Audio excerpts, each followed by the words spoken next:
From RTV6, this is Friday Football Frenzy. It's a ton of number ones play tonight. Number one in 4A is Mooresville. The Pioneers at Greenwood tonight. Huge game in the Mid-State Conference. Mooresville in white. Pass here to Braden Evans.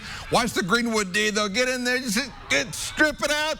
Woodman recover. Greenwood ball. Not for long, though, ensuing play.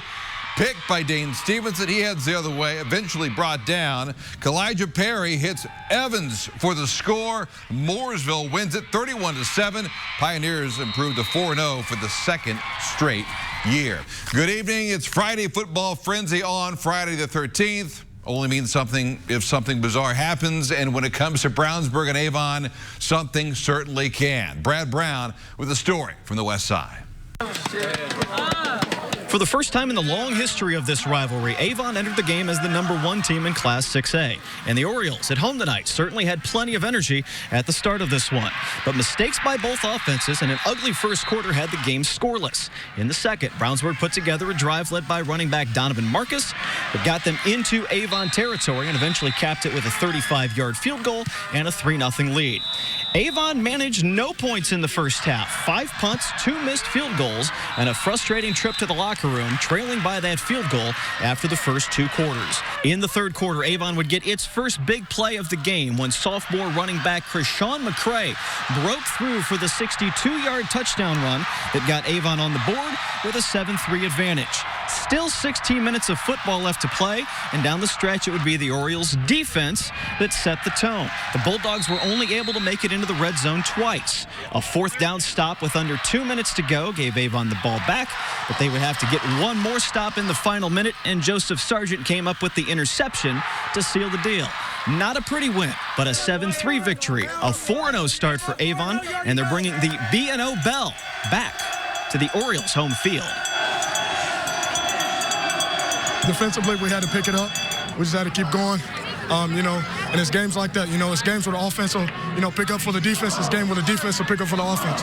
Offensive line kept pushing them, stayed in it together. Everybody gelled together as we went on to the game. We just ended up breaking one. So, I think it's great that we have that team unity and that team bond and that connection to where we can, defensively we can come back in there and just finish the job, really. The 7-3 final is the lowest scoring game in this rivalry since 2003. The 4-0 Orioles will be home again next week when they take on Franklin Central. In Hendricks County, Brad Brown, Friday Football Frenzy. Crazy game on the West Side. Brad, thanks. Let's check out another huge rivalry. HSE going over to 7th-ranked Fisher. Mudsock game. Picking up in the third. Fisher's already up 14-0. Adding to it, Dylan Scally had 16 carries, 76 yards, 8-yard score there. Tigers up 21-0. One more in the fourth here. Marcus Rue will keep it.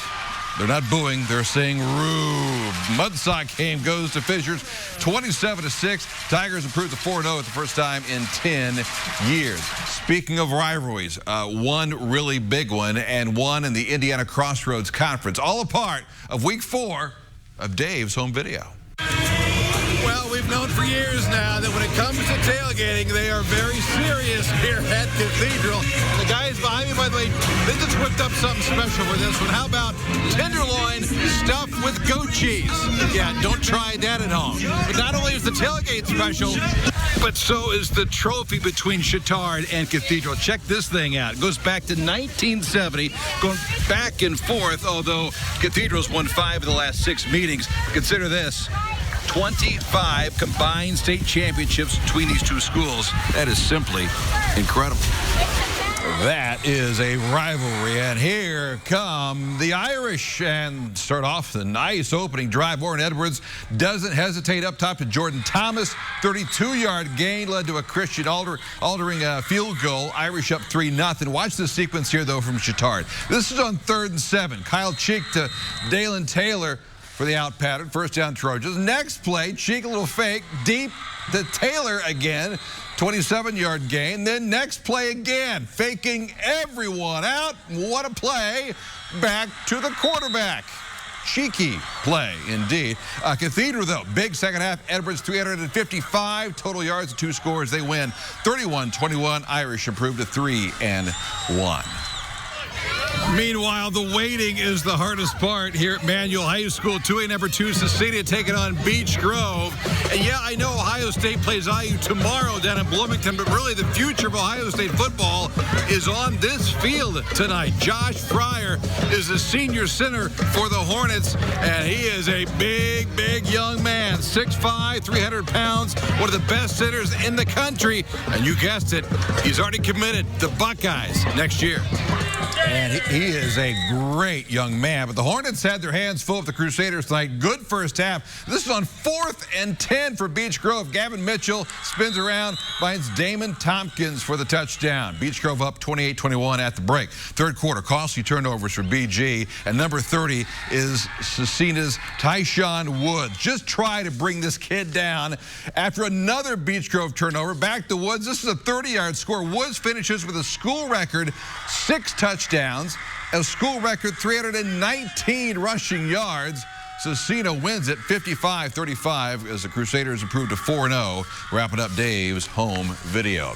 And to the MIC tonight, just 3 weeks into the season, and every team in the conference already has a loss, and that's before really the big games of the conference get started. Cedar Grove getting back into the mix tonight, hosting Ben Davis, Eric Moore, trying to get his kids going, and does here. Tavon Jackson over the middle, Connor Delp. Finally, CG is rolling up 27-7. As there's whiteout conditions at CG tonight, they are rolling. Good to see Cedar Grove got it going here as they win 48-20. Both teams now 1-3. And quickly to the north side, North Central hosting Lawrence North. Just before the half, Ellen and White to give here to Bashir Jones. Watch the moves here. Juke here, cut there, 32-yard score. Game tied at 14 at the break, but North Central gets it rolling in the second half off the blitz. Harry Abel reads it. Jump ball to Richard Hamilton, 5-yard score. North Central, big dub at home, 42-27. Both teams now 2-2. One more for you. 2A number 7, Triton Central, back at home hosting Monrovia. The Tigers scoring early and often. Eric Haboff here goes over the middle. Tough situation really for Monrovia. New coach, new program. Tigers win it 47-0. They improve to 3-1.